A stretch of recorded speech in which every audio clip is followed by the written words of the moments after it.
Yo, it's Elliot with Yo Elliot. You got strength questions, and I got your answer. Yo, Elliot.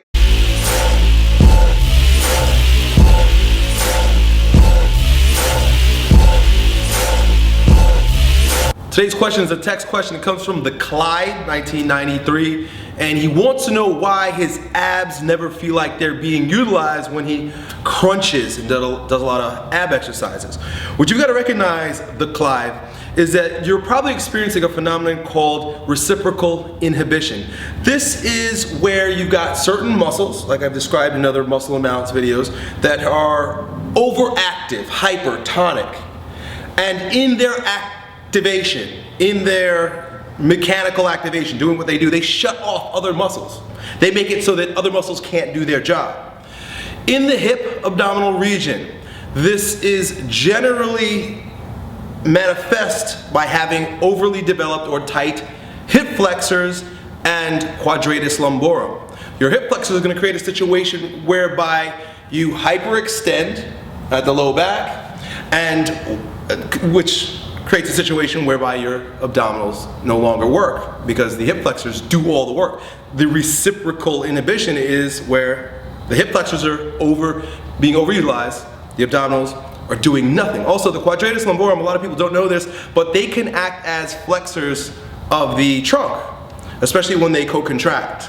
So what I'm going to invite you to do, try this out, very important.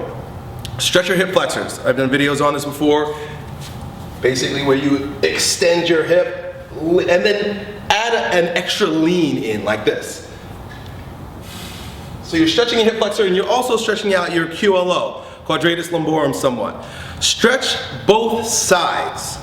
Then, when you do your crunching or your tummy vacuums or your knee ups, whatever ab exercise you decide to do, after stretching them, this is what the point of corrective stretches is, folks. This is why Elliot Hulse always says stretch before exercising, where everyone else says no, static stretch after exercise.